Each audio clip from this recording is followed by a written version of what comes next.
এর মধ্যে কিছু লেখা আছে কোরআনের আয়াত, ওগুলো আমরা এখন যা দেখবো ইনশাল্লাহ।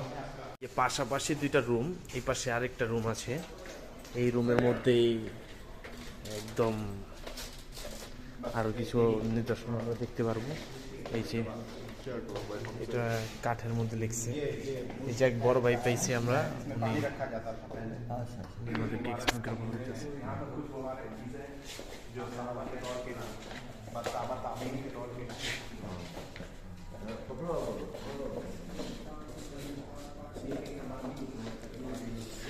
ছুরি কাছি, এটা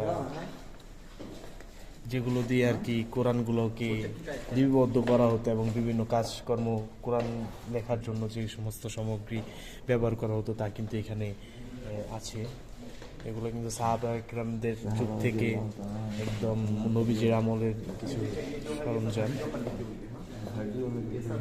এখানে অনেক যা আছে সব কিছুই আসলে আরবি ভাষায় লেখা আছে, যার কারণে সব কিছুর নাম কি এটা বোঝা কষ্ট হচ্ছে আমাদের। তাও জিনিসগুলো খুবই সুদর্শন, সুন্দর দেখতে।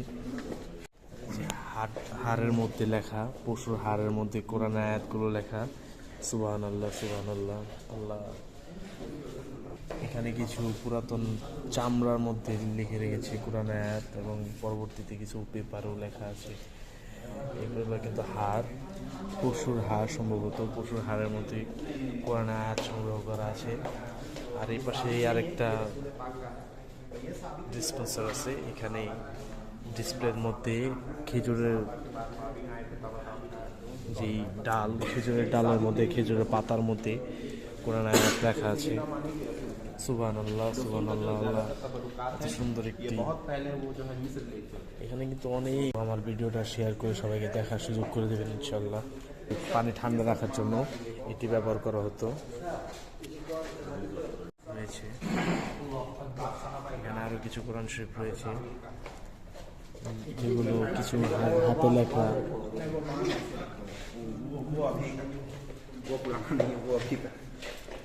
ये बांस से क्या करते थे? ये बांस अभी का है, शायद इसका कोई मामलात नहीं है, ये कोई रीजन से यहाँ रखा गया है। আচ্ছা আচ্ছা, আপনাদের যদি কেউ জানা থাকে অবশ্যই জানাবেন। এই দেখুন এখানে বিভিন্ন ধরনের বিভিন্ন সময়কার কোরআন শরীফ রাখা আছে, অনেক পুরাতন কালের কোরআন শরীফ। এই যে একটি দেখুন হাতের লেখা, বিভিন্নটা বিভিন্ন সময়ের সব পাওয়া যায়। সুবহানাল্লাহ সুবহানাল্লাহ।